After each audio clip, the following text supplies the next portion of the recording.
Chapter 91। भाई, मैं हाथ जोड़ता हूँ, मैं आपका सागा भाई हूँ। वीरेंद्र ने हैरानी से अपनी भुवन उठाई। उन्हें उम्मीद नहीं थी कि पृथ्वी से आया हुआ एक लड़का इतना ज्ञानी होगा। वीरेंद्र ने कहा, बिल्कुल सही कहा, लेकिन ये तो सिर्फ जमीन पर रहने वालों की सोच है। असल में चारों कॉन्टिनेंट्स के लोग डार्विन के विकास के सिद्धांत को अपनाकर समुद्र के अंदर भी आगे बढ़ते और फैल फूट रहे हैं। वे खुद को समुद्र लोग कहते हैं और उनकी सोच है कि वे पृथ्वी के लोगों से बेहतर हैं, इसलिए वे उनसे बातचीत करना भी पसंद नहीं करते। यही वजह है कि पृथ्वी के लोग उनके अस्तित्व से अनजान हैं। अगर मेरी मां ना होती तो शायद पृथ्वी के लोग आज भी नहीं जानते कि अटलांटिक महासागर में एक टेक्निक से आगे बढ़ा हुआ अटलांटिस जैसा शहर है। क्या तुम ऊंच नीच का भेद समझते हो? वरुण ने सर हिले। मैं समझता हूँ, हर जगह ये भेदभाव है। पृथ्वी पर भी इससे बचा नहीं जा सकता, जहाँ अमीर गरीब को छोटा समझते हैं और पृथ्वी के लोग दूसरे ग्रह के लोगों को। वीरेंद्र ने अंगुलियों से आवाज करते हुए कहा, बिल्कुल सही। वरुण ने पूछा, तो फिर आपके भाई ने आपको न्यू कॉन्टिनेंट में एक बंधक के रूप में क्यों भेजा? वीरेंद्र थोड़ा परेशान हो गया। ये सब मेरे भाई की वजह से है। जब उन्होंने असली ताकत संभाली तो उन्होंने अलग रहने की नीति खत्म कर दी। फिर उन्होंने कई नई नीतियां शुरू की जिसकी वजह से अटलांटिस साम्राज्य ने संयुक्त राष्ट्र को ज्वाइन कर लिया और समुद्र के अंदर की दुनिया पृथ्वी के लोगों के लिए खोल दी। मेरे भाई ने समुद्र के लोगों को पृथ्वी पर यात्रा करने, पढ़ने और व्यापार करने के लिए उत्साहित किया। इसी तरह उन्होंने पृथ्वी के लोगों को समुद्र के नीचे के दृश्यों को देखने और व्यापार करने के लिए भी उत्साहित किया। लेकिन इससे अन्य 3 समुद्र साम्राज्यों में असंतोष पैदा हो गया। मेरे भाई ने तो लगभग हर किसी को बुरा भला कह दिया। बाकी तीनों देश समुद्र के लोग होने पर गर्व करते हैं और वे महसूस करते हैं कि वे पृथ्वी के लोगों से बेहतर हैं। वे कैसे पृथ्वी के लोगों को अपनी दुनिया में झांकने दे सकते हैं? मेरे भाई के सुधार में खुलासा शामिल था, जिससे उन्होंने छोटी दुनिया को बड़ी दुनिया तक पहुंचने की इजाजत दे दी। तीनों राष्ट्र ने इसे एक अपमान समझा। उन्होंने मेरे भाई और अटलांटिस साम्राज्य को बड़ी दुनिया के गद्दार माना और अब वे अटलांटिस को दुश्मनी की नज़र से देख रहे हैं। 3 देशों ने अब एक गठबंधन बना लिया है। अगर मैं न्यू कॉन्टिनेंट में एक बंधक के रूप में जाता हूं तो समुद्र के अंदर के अंतर्राष्ट्रीय हालात थोड़ी देर आर के लिए शांत हो सकते हैं, लेकिन मैं सच में देश के लिए खुद को कुर्बान नहीं करना चाहता। मैं देश में बड़ा हुआ हूं और वहां के लिए राष्ट्रीय जल मानव भी घोषित किया गया हूं। मुझे पृथ्वी का रहने वाला माना जाना चाहिए, है ना? तुम हाई बैठो, क्या मुझे अपनी जल नागरिकता त्याग देनी चाहिए और सिर्फ एक देश का राष्ट्रीय जल मानव बनकर रहना चाहिए? वरुण को वीरेंद्र के लिए हमदर्दी थी। जयेंद्र मोयिन्हे का भाई होना सच में आसान नहीं था। ये सब बेकार का काम, और जिस पल जयेंद्र नाराज हो जाते थे, भाई भाई के बीच लड़ाई हो जाती थी और वीरेंद्र को बंधक बनने के लिए भेजे दिया जाता था। वरुण ने अपनी भुवन सिकोड़ी और फिर से पूछा, न्यू कॉन्टिनेंट ज्यादा शक्तिशाली है या अटलांटिस कॉन्टिनेंट? उद्धरण चिन्ह। वीरेंद्र ने एक तुलना की। वरुण, मैं तुम्हें इस तरह समझाता हूँ, न्यू कॉन्टिनेंट प्रशांत महासागर में है, जिसका क्षेत्र 35 मिलियन स्क्वायर किलोमीटर्स है, लगभग उत्तर और दक्षिण अमेरिका के कुल क्षेत्र के बराबर। अटलांटिस साम्राज्य अटलांटिक महासागर में है, जिसका क्षेत्र 10 मिलियन स्क्वायर किलोमीटर्स है। लेमुरिया हिंद महासागर में है, जिसका क्षेत्र 16.45 मिलियन स्क्वायर किलोमीटर्स है। जैंडिया अफ्रीकन कॉन्टिनेंट और दक्षिण अमेरिकन कॉन्टिनेंट के बीच के पानी में है, जिसका क्षेत्र 6 मिलियन स्क्वायर किलोमीटर्स है। वैसे तो किसी देश की शक्ति उसके क्षेत्र के अनुपात में नहीं होती। पृथ्वी पर एक बड़ा देश जरूरी नहीं है कि विकसित हो, और यही टाक समुद्र के अंदर के देशों पर भी लागू होता है। मेरे दिल में तो हमारा अटलांटिस साम्राज्य सबसे शक्तिशाली है। मेरे भाई के ज्ञानपूर्ण शासन के तहत मुझे यकीन है कि ये एंटिटा चारों देशों का नेट बन जाएगा। वरुण ने वीरेंद्र के शब्दों का विश्लेषण किया और निष्कर्ष निकला, तो ये अभी तक चारों देशों का नेट नहीं है। उद्धरण चिन्ह। तुम। वीरेंद्र की आवाज रुक गई। वह देश प्रेम से भरा हुआ था। ये बातचीत आगे नहीं बढ़ सकती थी। उसने जल्दी से विषय बदल दिया, क्या तुमने राजा आपस में नहीं मिलते वाली कहावत सुनी है? न्यू कॉन्टिनेंट का राजा अभी तक मेरे भाई से नहीं मिला, वह उन्हें बराबरी का प्रतिज्ञान भी मानता होगा। चैप्टर 92। क्या ड्रैगन स्केल सिर्फ प्यार करने वाले को हाई दी जा सकती है? शायद न्यू कॉन्टिनेंट का राजा अटलांटिस के राजकुमार को ज्यादा महत्व नहीं देता है। वरुण ने मैन सोचा। वरुण ने जिज्ञासा से पूछा, क्या न्यू कॉन्टिनेंट अपने टोटम के रूप में ड्रैगन का उपयोग करता है? वीरेंद्र हैरान था। तुम्हें कैसे पता? वरुण की आंखों में एक गहरी चमक दिखी। उसने मुस्कुराते हुए कहा, ये परियों की कहानी वाली किताबों में लिखा है। जिस बात से वीरेंद्र सबसे ज्यादा परेशान था वह यही थी। अगर न्यू कॉन्टिनेंट भी अटलांटिस की तरह जल देवता के रूप में जल मानव की पूजा करता तो कितना अच्छा होता, उसने अफसोस जते। दुख की बात है, वे ड्रैगन्स में विश्वास रखते हैं। वरुण, तुम्हें मुझे बताना होगा, मेरे भाई इतने गस में क्यों हैं? वरुण ने सुझाव दिया, मैं आपको सलाह देता हूं कि आप अपने भाई से हाई पूछें। उद्धरण चिन्ह। वीरेंद्र कुछ पल के लिए निशब्द था। फिर वह जोर से बोला, वरुण, ये तो कैटफिशिंग से भी ज्यादा शर्मनाक है। वह चिल्लाता रहा, वरुण, अगर मैं चला गया तो आपको और कौन बचाएगा? ये बात सच थी। अगर वीरेंद्र चला जाता तो उसकी स्थिति और भी मुश्किल हो जाती। वरुण ने वीरेंद्र को एक जीवन रक्षक उपाय दिया। आप कुछ ऐसा ढूंढ सकते हैं जो आपके पास है लेकिन आपके भाई के पास नहीं, कोई ऐसी चीज जो आपकी भाभी से संबंधित हो और यूज अपने भाई को द दें। उद्धरण चिन्ह, एक दशक की मौत और जीवन से अलग होना, एक सीमहीन दुख। बिना किसी सोचे समझे भी वह भूली नहीं जा सकती। जयेंद्र का अपनी गुजर चुकी पत्नी के लिए आक्रोश एक जुनून बन गया था, इस हद तक कि उन्होंने मुझे, एक बिल्कुल अनजान लड़के को, अपनी बच्ची समझ लिया था। इतना गहरा प्यार, इसने उन्हें पागल कर दिया था। वीरेंद्र उदास होकर बोला, क्या ये वह उपाय है जो आपने सुझाव दिया है? मेरी भाभी की चीजें तो कब की खत्म हो चुकी हैं। मेरे पास पहले कुछ थी लेकिन मैंने अन सभी को समय समय पर अपने भाई को दे दिया, जैसे वे शैंगफैंग सॉर्ड्स। दी ए फ्लैट, मैं उनकी कोई चीज कहाँ से ढूंढूंगा? क्या आपके पास एक भी चीज नहीं बची? वरुण ने पूछा। इस स्थिति में वरुण उसकी मदद नहीं कर सकता था। वीरेंद्र ने इसकी पुष्टि की, उसके चेहरे पर उदासी थी, एक भी नहीं। क्या मैं बंधाक बनने के लिए हाई पैदा हुआ हूँ? इतिहास में बंधाक सिर्फ सौदेबाजी के लिए इस्तेमाल किए जाते थे। और मैं, एक इतना अनुकट जल मानव, क्या मैं सिर्फ एक बंधाक मछली बन जाऊंगा? ये एक सुखी मछली बनने से अलग कैसे है? उद्धरण चिन्ह, वरुण की आंखें थोड़ी टैंग हो गई, जैसा कि वह वीरेंद्र को देख रहा था, जो सुखी मछली बनने की कगार पर था। उसने फैसला किया कि यूज अभी भी यूज बचेन का कोई तरीका ढूंढना होगा। कुछ देर सोचने के बाद वरुण ने झूठ बोला, मुझे याद है कि छोटा मोटर चाओबाओ के पास कुछ है। उसने एक दिन मुझे यह एक कीमती खजाने की तरह दी थी। यहीं रुको, मैं अपने कमरे में जाकर यूज ल आता हूँ। वीरेंद्र को विश्वास नहीं हुआ। छोटा मोटर के पास मेरी भाभी की कोई चीज कैसे हो सकती है? वह तो उनके गुजरने के समय पैदा भी नहीं हुआ था। वरुण ने तुरंत एक वजह बना दी। शायद किसी नेकदिल इंसान ने यूज एक स्मृति चिन्ह के रूप में दिया हो, क्योंकि उसकी मां नहीं थी। वरुण सनलाइट रूम से बाहर निकला और अपने कमरे में वापस गया। अपना सूटकेस खोलकर उसने एक डब्बा से कुछ ड्रैगन स्केल्स से बना हुआ एक लॉकेट निकला। वो ड्रैगन स्केल्स उसके शरीर से चोट लगने पर गिरे थे। उसने पर की गूंद का उपयोग करके उन्हें एक पेंटाग्राम के आकार में चिपका दिया था, उन्हें एक पतली काली रस्सी में पिरोया और यूज अपने गले में पहन आया था। यह काफी सुंदर लग रहा था। वह इसे किसी को देना नहीं चाहता था, लेकिन अब शर्मा परिवार, ये फैमिली के अंदर एक सहायक को सुरक्षित करने के लिए वरुण ने अनिच्छा से अपना खजाना दे दिया।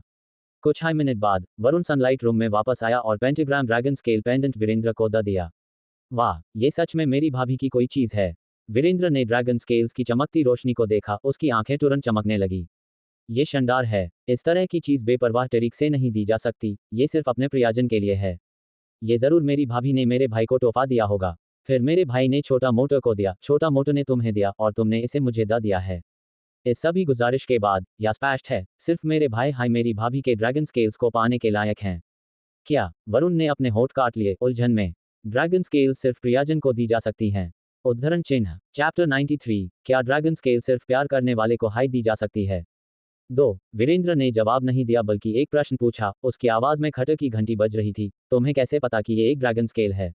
उद्धरण चिन्ह, वरुण की आंखें चमकी। छोटा मोटर ने मुझे बताया था। उसने कहा कि वह और उसकी मां दोनों हाई ड्रैगन्स हैं। ये बच्चा सच में कितना निर्दोष है। तुम्हें किसी को नहीं बताना चाहिए, वरना मैं तुम्हारी जान ले लूंगा।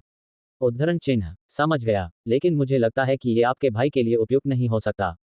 ये वह प्यार का तोहफा है जो छोटा मोटर ने मुझे दिया था, कृपया इसे वापस दे दें, वरुण ने कहा, ड्रैगन स्केल पेंडेंट को वापस लेने की कोशिश करते हुए। इससे पहले यूस ये एहसास नहीं था कि पृथ्वी पर ड्रैगन स्केल सिर्फ अपने प्रियजन को दी जा सकती हैं। वह एक अकेला ड्रैगन था जो पृथ्वी ग्रह पर बड़ा हुआ था। वह अभी भी अपनी ड्रैगन पहचान के बारे में कुछ अनजान था और यूज ड्रैगन के नियमन के बारे में बताने वाला कोई नहीं था। अगर ये लॉकर दे दिया गया तो इससे जयेंद्र के साथ गलतफहमियां पैदा होंगी।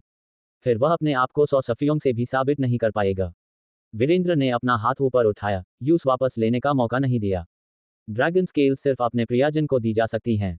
मेरी भाभी का प्रियजन मेरे भाई हैं, इसलिए तुम इस लॉकेट को वापस नहीं ले सकते। मुझे अब चलना चाहिए, वरुण। आपका बहुत बहुत शुक्रिया। Virendra pentagram dragon scale pendant को लेकर एक खरगोश से भी ज्यादा तेजी से दौड़ गया। वह इस छोटे से उपकरण पर अपना जीवन बचाने के लिए निर्भर था।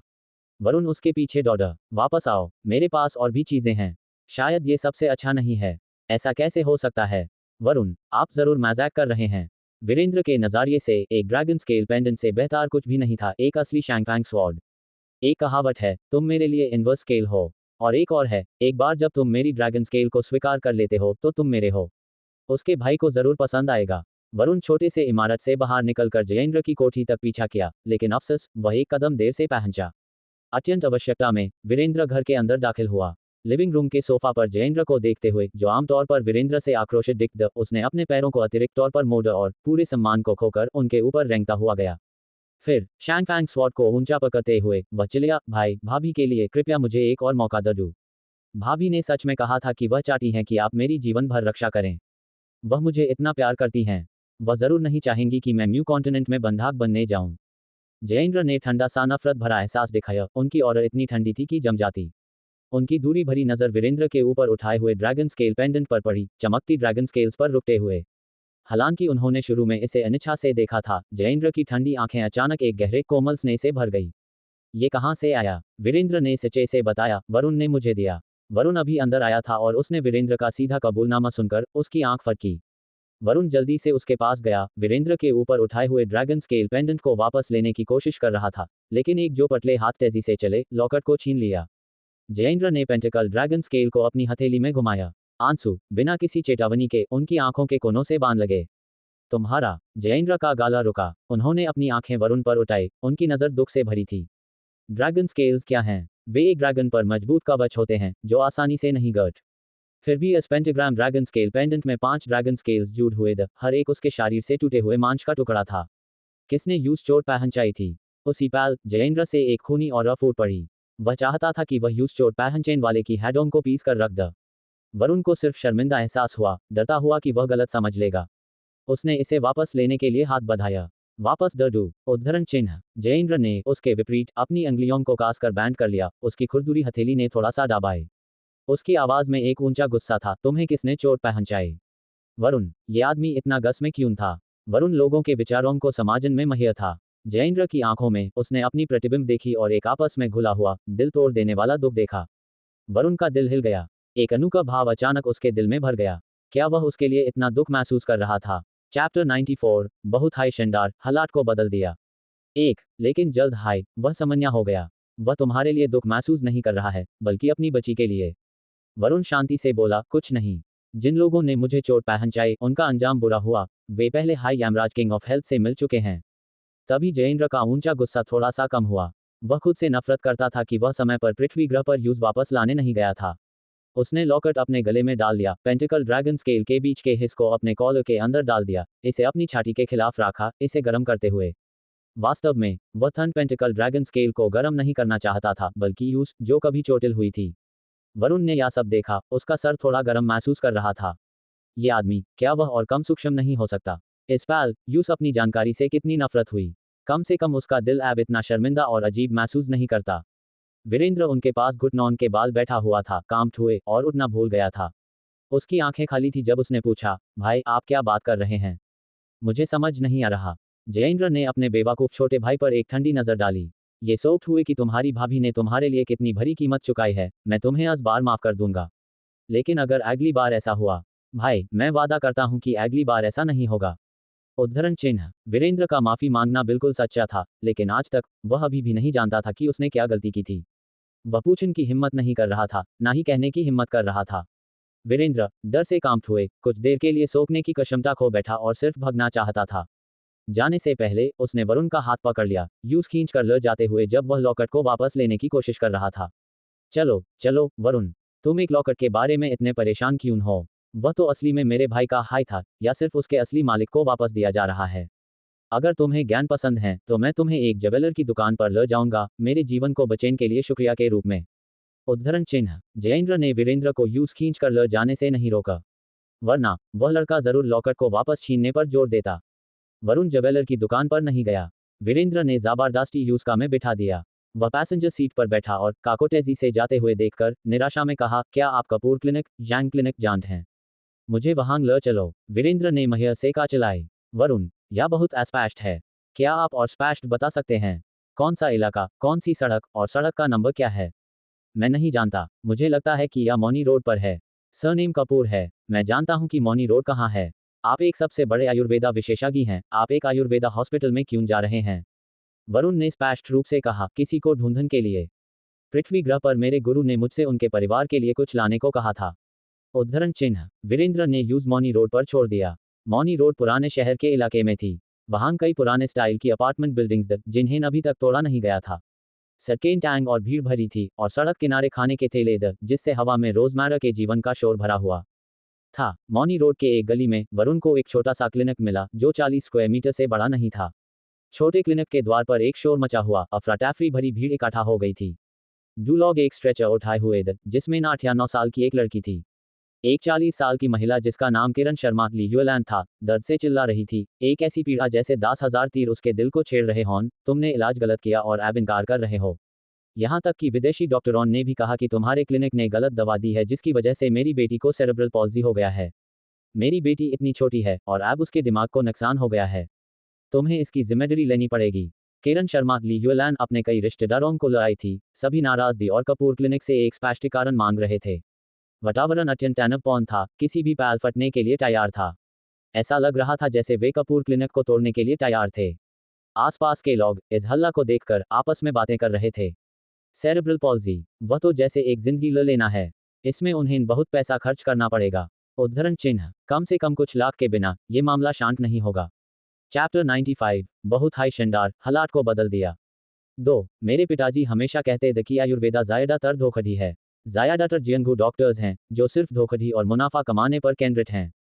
एकमात्र अपवाद है अगर आप वैद्य सोहम जैसे एक महान आयुर्वेदा गुरु से मिल रहे हों। इसके बाद कपूर क्लिनिक जरूर बैंड हो जाएगा। क्लिनिक के डॉक्टर एक युवा पुरुष थे जिनकी ऊंचाई बहुत ज्यादा नहीं थी, लगभग 1.75 मीटर्स, एक शिष्ट और उचित रूप के साथ। एक गस वाली भीड़ से घिरे हुए वह सचमुच दुख में दिख रहे थे। आपने मेरी चिकित्सा सलाह का पालन नहीं किया, उसने कहा। मैंने आपसे कहा था अगर आप यहाँ इलाज करवा रहे थे तो मेरे दवा लिखने के बाद आपको और दवा लिखने के लिए विदेशी हॉस्पिटल नहीं जाना चाहिए था। आपने आयुर्वेदा और विदेशी दवाओं को मिला दिया और यही इस गड़बड़ का कारण बना। किरण शर्मा अपनी बेटी के लिए दिल से दुखी थी, सन से इनकार कर दिया। तुमने मेरी बेटी को सेरेब्रल पॉल्जी दे दिया है और अब तुम्हें लगता है कि तुम सही हो। उद्धरण चिन्ह, उसके बगल में एक बूढ़ी महिला किरण शर्मा लीयुएलैंड की सास और भी करुणाता से रो रही थी। रोते हुए उसने आने जाने वाले लोगों को स्थिति का वर्णन किया, ये आशा करते हुए कि वे उसके पक्ष में फैसला देंगे। धन्य हो, कई पीढ़ियों तक हमारे सूर्या परिवार सन फैमिली में सिर्फ बेटे थे। वह हमारी एकमात्र बेटी थी, हमारे सूर्या परिवार की लाडली, उसके पैदा होने के पहल से हाय हमारी छोटी सी खस। अध्याय 96, सिमरन का कमाल, मेरे पास है दिव्य दृष्टि। एक सिमरन ने जैन खान द्वारा बताए गए लक्षणों और दवाओं को ध्यान से सुना, उसे उसमें कोई दिक्कत नहीं लगी। उसका गुरु का शिष्य असल में दवाइयों के मामले में काफी माहिर था। वहां मौजूद लोगों को भी अब समझ आ गया था कि रोगी ने बिना सोचे समझे दवाई ली थी, जिस वजह से ये दिक्कत हुई थी। तो इसमें डॉक्टर की कोई गलती नहीं थी, है ना? लीला ने जैन की तरफ गुस्से से घूरते हुए कहा, तुम बहाने बना रहे हो। मैं तो बस चाहती थी कि मेरी बेटी जल्दी ठीक हो जाए, इसलिए मैंने उसे दोनों दवाइयां दे दी। तुमने कभी नहीं बताया था कि इसके इतने गंभीर परिणाम हो सकते हैं। अब जब मेरी बेटी की यह हालत हो गई है तो अगर तुमने कोई जवाब नहीं दिया तब मैं तुम्हारी इस छोटी सी क्लिनिक को तोड़ दूंगी। सिमरन की भौहें हल्की सी सिकुड़ गईं। बिना डॉक्टर की सलाह के दवा लेना और फिर दिक्कत होने पर डॉक्टर को ही दोष देना, इसी वजह से शायद उसके गुरु ने कहा था कि इस धरती पर डॉक्टर बनना मुश्किल है। जैन तो एक सीधा साधा और शर्मीला नौजवान था, ऐसे आक्रामक व्यवहार के सामने वह बिल्कुल हक्का बक्का रह गया। तुम लड़के, मेरी बेटी की जान वापस दो। अचानक परिवार का एक सदस्य जैन पर झपटा। एक थोड़ा मोटा आदमी हाथ में सब्जी काटने वाला चाकू लिए उसे ऐसे चला रहा था जैसे वह सचमुच जैन को मार डालना चाहता हो। हमलावर इतनी तेजी से आगे बढ़ा कि जैन कुछ समझ पाता, इससे पहले ही चाकू उसकी बांह की तरफ बढ़ रहा था। चाकू जैन की काली जैकेट को चीरता हुआ निकला। सफेद पंख बर्फ की तरह बिखर गए, कुछ सिमरन के चेहरे पर भी गिरे। सिमरन की आंखें बुरी तरह फड़क उठीं। उसने चाकू चलाने वाले आदमी को एक लात मारी, जिससे वह दूर जा गिरा। वह आदमी जमीन पर गिरा, लेकिन हार नहीं मानी। वह फिर से उठ खड़ा हुआ और चाकू को जैन की तरफ लहराता रहा। उसकी आंखों में गुस्सा और बेरहमी थी, जैसे वह उसे मौत के घाट उतारने को तैयार हो। वह आदमी बच्ची का पिता सुनील था। उसकी बेटी को मस्तिष्क पक्षाघात सेरेब्रल पॉल्जी हुआ था और इस समय वह पूरी तरह से होश खो चुका था। वह केवल डॉक्टर को मारकर अपना गुस्सा शांत करना चाहता था। सुनील का गुस्सा इतना था कि उसने सिमरन को भी नहीं बख्शा, जो जैन की रक्षा कर रही थी। ये सब देखकर लोगों के बीच अफरा तफरी मच गई और वे चिल्लाने लगे। शाम भी चौंक गया। रुको, इससे पहले कि सुनील का चाकू सिमरन तक पहुंच पाता, शाम ने तुरंत उसे रोक लिया और उसे जमीन पर गिराकर दबा लिया। कुछ लोग, जिन्हें डर था कि कहीं कोई मार न जाए, बीच में आए और मिलकर सुनील को जमीन पर कसकर पकड़े रहे। कुछ चिंतित लोगों ने पहले ही पुलिस को फोन कर दिया था। पूरे इलाके में हंगामा मचा हुआ था। लीला चिल्लाई, मेरे पति को छोड़ दो। सिमरन ने उसे सीधे सीधे कहा, बेहतर होगा कि तुम अपने पति को समझदारी से काम लेने को कहो। अगर कोई मर गया तो वह जेल जाएगा। फिर जब पति जेल में होगा और बेटी को मस्तिष्क पक्षाघात होगा तो तुम्हारी जिंदगी और भी मुश्किल हो जाएगी। सिमरन की बातें सुनकर लीला थोड़ी शांत हुई। उसने अपने तेवर नरम किए। अजी, थोड़ा शांत हो जाओ। सुनील चिल्लाया, मैं शांत कैसे रहूं? हमारी बेटी की यह हालत हो गई है। अगर मुझे जेल भी जाना पड़े तो मैं इस बेकार डॉक्टर को उसकी गलती की सजा देकर रहूंगा, वरना मैं एक अच्छा पिता नहीं कहलाऊंगा। सिमरन ने साफ साफ कहा, शांत हो जाओ। तुम्हारी बेटी का अभी भी इलाज हो सकता है। सुनील, जो जमीन पर दबा हुआ था, जोर जोर से हाथ पांव मार रहा था। मजाक मत करो, बड़े से बड़े डॉक्टरों ने भी कहा है कि इसका कोई इलाज नहीं है। वे इलाज नहीं कर सकते, पर मैं कर सकती हूँ। सिमरन की आवाज में एक आत्मविश्वास था। अगर तुम यूं ही हंगामा करते रहे और इलाज में देरी की, तो तुम सचमुच एक अच्छे पिता नहीं बन पाओगे। उद्धरण चिन्ह। सुनील ने सिमरन की तरफ देखा। वह इतनी छोटी है, मुश्किल से 20 साल की होगी। दुनियादारी की उसे क्या समझ होगी? वह कैसे उस पर विश्वास करे? मुझे बेवकूफ बनाने की कोशिश मत करो। तुम दवा के बारे में क्या जानती हो? विस्मयादिबोधक चिन्ह उद्धरण चिन्ह। सिमरन ने अपना हाथ उठाया और शाम की तरफ इशारा किया। मैं इस समय मोहित का इलाज कर रही हूँ। मोहित भी मुझसे इलाज करवाने आया है। क्या तुम्हें लगता है कि मुझे कुछ नहीं आता? अगर तुम्हें विश्वास नहीं है, तो इस लड़के से पूछ लो। यह मोहित का छोटा भाई है। भले ही शाम अपने भाई के सामने बिल्कुल चाटुकार जैसा व्यवहार करता हो, लेकिन बाहर वालों से बात करते समय उसकी एक अलग ही पहचान थी। वह एक ऊंचे पहाड़ की तरह सिमरन के सामने खड़ा होकर उसकी रक्षा कर रहा था। ये सही है, यह मेरे भाई मोहित की निजी डॉक्टर है। तुम लोग मुझे पहचानते हो, है ना? ध्यान से देखो, मैं मोहित का सगा भाई श्याम हूँ। अध्याय 97। सिमरन का कमाल। मेरे पास है दिव्य दृष्टि 2।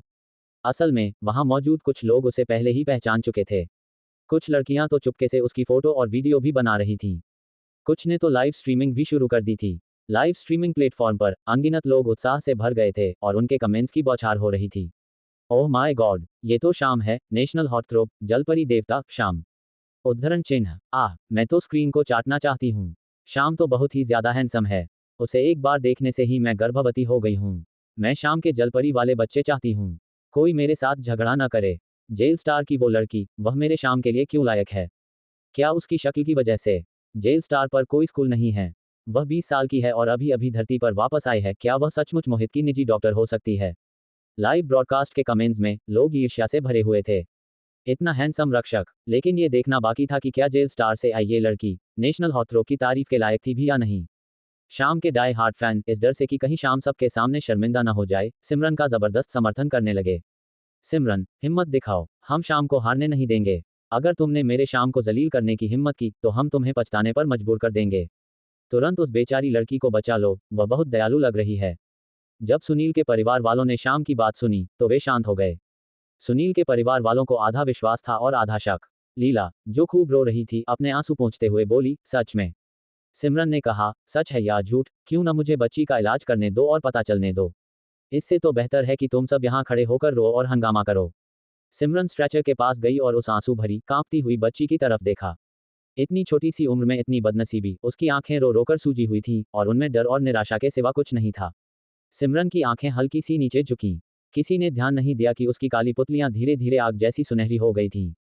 उसने किसी को नहीं बताया था, लेकिन उसकी इन सुनहरी आंखों में दिव्य दृष्टि की क्षमता थी। जैसे ही उसकी दिव्य दृष्टि सक्रिय हुई, बच्ची के दिमाग में हर नस का रास्ता साफ साफ उसके सामने आ गया। ऊपर देखने पर सिमरन की सुनहरी आंखें वापस अपनी काली चमक में बदल गई थीं। उसने कहा, इस बच्ची के पक्षाघात की वजह पिरामिडल सिस्टम को हुआ नुकसान है। ये चोट पिरामिडल ट्रैक्ट्स में है। इंसान के दिमाग का पिरामिडल सिस्टम शरीर की स्वैच्छिक हरकतों को नियंत्रित करता है। जब ये ट्रैक्ट्स अवरुद्ध हो जाते हैं, तो दिमाग का ब्रेनस्टेम और स्पाइनल कॉर्ड पर से नियंत्रण हट जाता है। इसी से ठीक से हरकत न कर पाने, पक्षाघात और पूरे शरीर में ऐंठन की समस्याएं होती हैं। क्या मैं सही कह रही हूँ? लीला, जो आंसू पोंछ रही थी, हैरान रह गई। आपको कैसे पता चला? डॉक्टर ने हमें भी यही बताया था। सिमरन ने आगे कहा, पारंपरिक भारतीय चिकित्सा में इसे खून का ठहराव, ब्लड स्टेसिस कहते हैं। ऐसा तब होता है जब खून नसों से बाहर निकलकर बिखरने की बजाय किसी खास जगह पर जम जाता है। ऐसा तब भी हो सकता है जब खून का बहाव रुक जाए, जिससे वह नसों या अंगों के अंदर जमा हो जाता है। ये खून का ठहराव है। अगर हम उस जगह के पिरामिडल ट्रैक्ट्स को साफ कर दें, जहां यह जमाव हुआ है, तो दिमाग फिर से ब्रेनस्टेम और स्पाइनल कॉर्ड पर नियंत्रण पा लेगा। पक्षाघात के लक्षण गायब हो जाएंगे और वह बिना किसी दवा के ठीक हो जाएगी। उसने यह बात ऐसे कही जैसे ये कोई बड़ी बात न हो, बस एक मामूली सी चीज हो। जैन उसके पास आया, उसकी आंखें हल्की सी चमक रही थीं। मैडम, आपका निदान मेरे जैसा ही है, पर दिक्कत यह है कि इस खून के ठहराव को हटाना इस समय बहुत मुश्किल है। ये बहुत ही मुश्किल काम है। यह मुश्किल नहीं है, सिमरन ने जवाब दिया। उसके शब्द जैन को लगभग घमंड भरे लगे। हमें बस चांदी की सुइयों का इस्तेमाल करके उन नसों को उत्तेजित करने की जरूरत है, जहां खून जमा हो गया है, और उन नसों को खोलना है। जैन की भौहें गहरी हो गईं।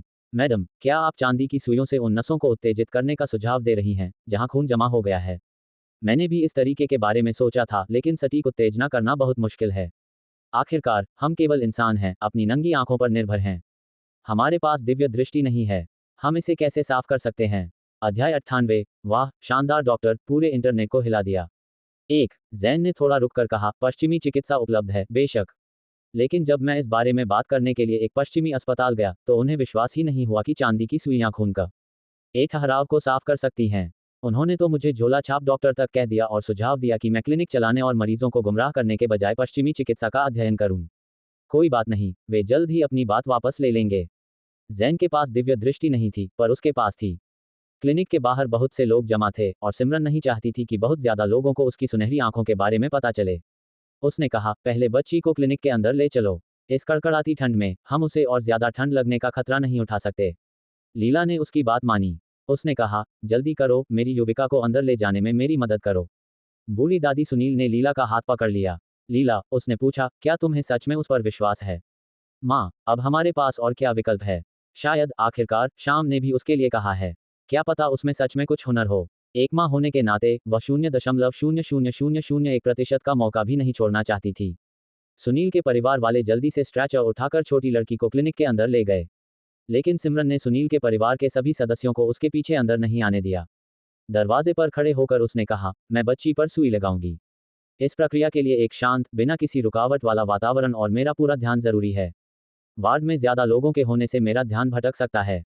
अगर गलती से मैंने गलत जगह पर सुई लगा दी तो आप इसके परिणाम सोच सकते हैं। इसलिए आप सब बाहर इंतजार करें। लीला ने सिमरन की बात मानी और निर्देश दिया, सब लोग कृपया बाहर इंतजार करें। भीड़ ने अनिच्छा से बात मानी और बाहर चली गई। सभी दरवाजे के आसपास इकट्ठा हो गए। सिमरन ने जैन से दरवाजा बंद करने को कहा, यहां तक कि शाम को भी बाहर ही छोड़ दिया गया। उसके पास ज्यादा चांदी की सुइयां नहीं थीं, बस कुछ आपातकालीन स्थितियों के लिए थीं। ये सोचकर कि क्लिनिक में पूरा सेट होगा, उसने जैन की तरफ देखकर पूछा, क्या आपके पास चांदी की सुइयों का पूरा सेट है?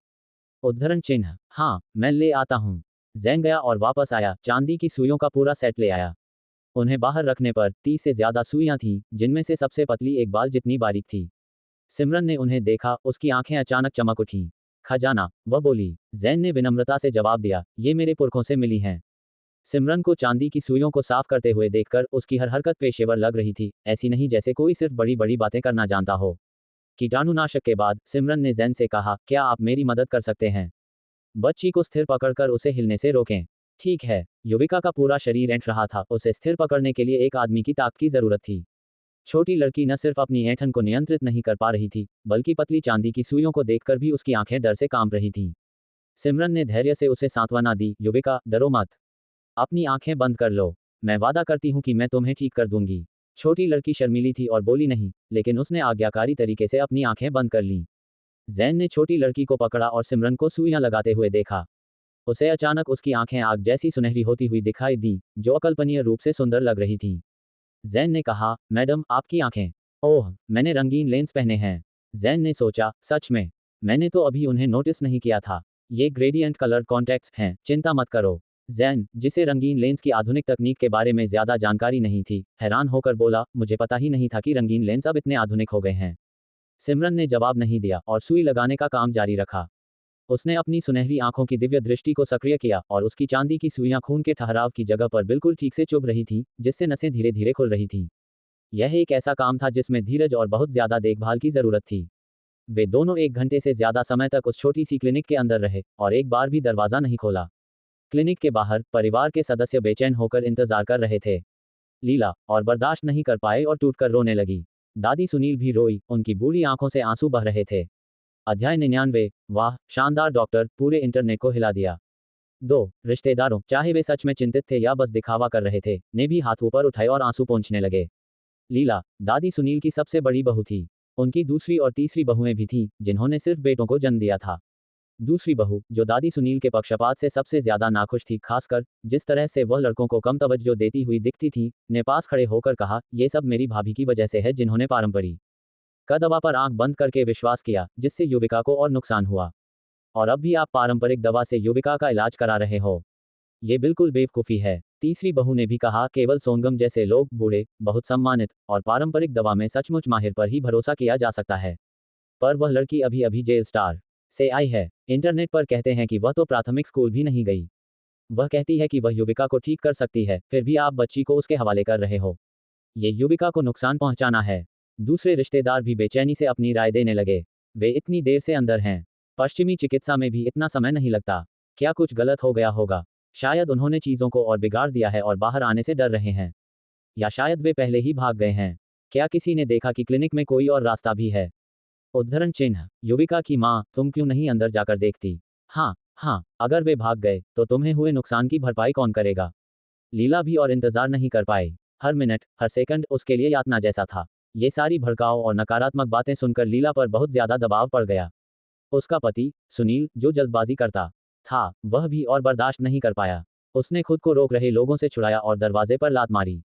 शाम ने उन्हें रोकने की कोशिश की, लेकिन कोई फायदा नहीं हुआ।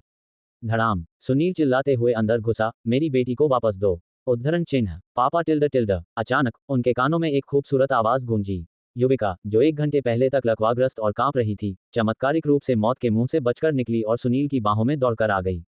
युविका, युविका। सुनील जीती जागती और उछलती कूदती युविका को देखकर पूरी तरह से चौंक गया। अविश्वसनीय भाव से उसने अपनी बेटी को पकड़ लिया। युविका, तुम ठीक हो? पापा। युविका का छोटा सा चेहरा सुनील के सीने से सटा था। पापा, मैं बहुत डर गई थी, मैं बहुत रो रही थी। बच्ची बहुत रोई। यह एक ऐसे बच्चे का रोना था जो मौत के मुंह से बाल बाल बचा था। लीला और दादी सुनील भी अंदर आई, दोनों हैरान और खुश थीं। मेरी प्यारी बेटी, क्या तुम सच में ठीक हो? ओह, मेरी प्यारी छोटी पोती, दादी के पास आओ और मुझे तुम्हें देखने दो। उद्धरण चिन्ह। वे भी आंसू पोंछ रही थीं, खुशी के आंसू बहा रही थीं, उनके चेहरे पर आंसू बह रहे थे। बाहर क्लिनिक के सभी लोग, सुनील के रिश्तेदारों सहित, सिमरन को ऐसे देख रहे थे जैसे वे किसी भगवान को देख रहे हों। उनकी आंखों में श्रद्धा थी। लाइव स्ट्रीमिंग प्लेटफॉर्म पर जो दर्शक ऊँघ रहे थे, वे अचानक जाग गए। हे भगवान, हे भगवान, हे भगवान, मुझे माफ करना अगर मैं गैर जिम्मेदाराना तरीके से बोल रहा हूं, पर एक हे भगवान बहुत कुछ कह देता है। लेकिन क्या जेल स्टार की वह लड़की इतनी अद्भुत है? उद्धरण चिन्ह। अगर तुम इतने गैर जिम्मेदाराना हो तो तुमने एक हे भगवान बहुत कुछ कह देता है जैसी बात कैसे सोची? हा हा हा, ठीक है, वह छोटी लड़की सच में ठीक हो गई। मेरा प्यारा शाम कभी नहीं हारता। वाह, मुझे अचानक सिमरन हैंडसम लगने लगी है। उद्धरण चिन्ह। मुझे अब शाम की बात पर विश्वास होने लगा है कि सिमरन ने सच में शाम के छोटे भाई को बचाया होगा और मोहित की निजी डॉक्टर बन गई होगी। जबरदस्त, मेरी बहन। अगर बात खुशी की हो तो जैन, जिसने सिमरन की मदद की थी, उसे सबसे ज्यादा खुशी महसूस हुई। उसकी निगाहें सिमरन के चेहरे पर टिकी थीं, जो एक अवर्णनीय उत्साह से भरी हुई थीं। मैडम, आपका शुक्रिया, आपने मेरी क्लिनिक को बचा लिया। सिमरन शालीनता से मुस्कुराए। आपका स्वागत है, मैंने यह अपने गुरु के लिए भी किया। उनकी महान प्रतिष्ठा को धूमिल नहीं किया जा सकता। जैन परिवार की चिकित्सा कलाएं सच में अव्वल हैं। आपके गुरु कौन हैं? सिमरन ने एक नाम बताया, जैनुल खान। अध्याय 100। ये सिर्फ एक चमत्कार है, वह बहुत अद्भुत है। एक, मेरे दादाजी। जैन को विश्वास नहीं हुआ, उसकी आवाज अचानक उत्साह से भर गई। सिमरन खुशी से मुस्कुराए। सही है, बड़े भाई, मैं आपकी छोटी बहन हूँ, यहाँ आपसे शरण लेने आई हूँ। सिमरन ने अपनी जेब से एक पत्र निकाला और जैन को दे दिया। यह एक पत्र है जो मेरे गुरु ने मुझे आपको देने के लिए कहा था। जैन इंतजार नहीं कर सका, उसने लिफाफा खोला और पीले पड़ चुके कागज को खोला और अपनी आंखों में आंसू लिए वह पारिवारिक पत्र पढ़ने लगा। सच में, यह उसके दादाजी की लिखावट थी। उसने इसे अपने दादाजी के मेडिकल केस की हस्तलिपि में कई बार देखा था। पत्र में एक बड़े व्यक्ति की अपने छोटे रिश्तेदार के लिए उम्मीदें और प्यार भरा हुआ था। जैन ने अपने आंसू पोंछे, उसके होंठ अत्यधिक भावनाओं से हल्के से कांप रहे थे। क्या मेरे दादाजी की तबीयत ठीक है? क्या उनका कोई और संदेश है? सिमरन को अभी भी अपने गुरु की बातें याद थी जब वह जेल स्टार छोड़ रही थी। एक बार जब तुम धरती पर पहुंच जाओगी, तो तुम एक अजनबी जगह पर होगी, लेकिन तुम मेरे पोते से मिल सकती हो। मेरा पोता, जैनुल खान, एक अच्छा आदमी है और अगर उसे पता चला कि तुम मेरी शिष्या हो, तो वह तुम्हें जरूर परिवार की तरह मानेगा। तब से, वह तुम्हारा बड़ा भाई होगा, इसलिए उसके साथ कोई औपचारिकता न करना। हालांकि सिमरन पहली बार जैन से मिल रही थी, उसे एक अपनापन महसूस हो रहा था। लोगों के बीच का रिश्ता अजीब होता है। आप अक्सर पहली नज़र में ही बता सकते हैं कि कोई रिश्ता है या नहीं। अगर आपको पहली नज़र में कोई पसंद ना बड़ी ही आता, तो आप उनसे कभी दोस्ती नहीं कर पाएंगे। अगर आप किसी के प्रति शुरू से ही कुछ महसूस नहीं करते हैं, तो संभावना नहीं है कि वे आपके सामाजिक दायरे में शामिल होंगे। सिमरन के दिमाग में हलचल हुई और उसने कहा, मेरे गुरुजी ठीक हैं और शायद बहुत जल्द आप उनसे मिल पाएंगे। सिमरन कैंसर के इलाज को सार्वजनिक करना चाहती थी ताकि उसके गुरु को माफी मिल सके। अगर उसके गुरु ने दुनिया में कोई महत्वपूर्ण योगदान दिया, तो उसे यकीन था कि उन्हें माफ कर दिया जाएगा और उन्हें धरती पर वापस ले आया जाएगा। उसे इस बात पर बहुत विश्वास था। जैन, पारिवारिक पत्र को कसकर पकड़े हुए, पूछा, छोटी बहन, क्या तुम्हारा मतलब है कि मेरे दादाजी के धरती पर लौटने का कोई मौका है? जैन को उसे छोटी बहन कहते हुए सुनकर सिमरन समझ गई कि उसने उसकी पहचान को पहचान लिया है। सिमरन खुश थी। हाँ, लेकिन अभी नहीं। मैं तुम्हें बाद में इस बारे में विस्तार से बताऊंगी। सिमरन ने जैन को धैर्य रखने का इशारा किया और फिर लीला और सुनील के पास गई, उन्हें निर्देश देते हुए कहा, हालांकि युविका ठीक हो गई है, पर आपको मेरे बड़े भाई द्वारा बताई गई दवा समय पर जरूर लेनी चाहिए। भविष्य में चिक छोटी ईतसिया सलाह की अनदेखी न करने के लिए सावधान रहें। अगर लापरवाही के कारण कोई जटिलता होती है तो जैन क्लिनिक जिम्मेदार नहीं होगा। समझ गए, ये सब इसलिए हुआ क्योंकि हम माता पिता बहुत बेचैन थे। आपका शुक्रिया, हमारा पूरा परिवार आपकी दया को याद रखेगा। लीला भावुक होकर सिमरन के हाथ पकड़े और 5 मिनट तक उसका शुक्रिया अदा किया। लीला ने अपने पति सुनील की तरफ भी एक सार्थक नजर डाली। सुनील, जो खुशी से अपनी बेटी को पकड़े हुए था, ने तुरंत कोई प्रतिक्रिया नहीं दी। लीला ने उसे धक्का दिया। क्या तुम माफी नहीं मांगने जा रहे हो? उसने आग्रह किया। सुनील ने अनिच्छा से अपनी बेटी को दादी सुनील को सौंपा और जैन से औपचारिक रूप से माफी मांगने गया। डॉक्टर जैन, मेरे पहले के व्यवहार के लिए माफी चाहता हूँ। आप कोई झोलाछाप डॉक्टर नहीं हैं। मेरी बेटी को बचाने के लिए आपका शुक्रिया। सुनील के परिवार के सभी सदस्य शांत हो गए, सिमरन की उत्कृष्ट चिकित्सा कौशल की प्रशंसा की और अब कोई हंगामा नहीं कर रहे थे। उन्होंने तो जैन क्लिनिक को एक सम्मान का बैनर देने का भी सुझाव दिया। बैनर की कोई जरूरत नहीं है। मेरे चिकित्सा कौशल पर सवाल उठाना छोटी बात है, लेकिन बच्ची के इलाज में देरी करना एक गंभीर मामला है। युविका भाग्यशाली है कि वह मेरी छोटी बहन से मिली, वरना मेरे चिकित्सा कौशल से मैं उसे इतनी जल्दी ठीक नहीं कर पाता। जैन ने श्रेय नहीं लेना चाहा और डरते हुए भविष्य की दवा के लिए सावधानीपूर्वक निर्देश दिए।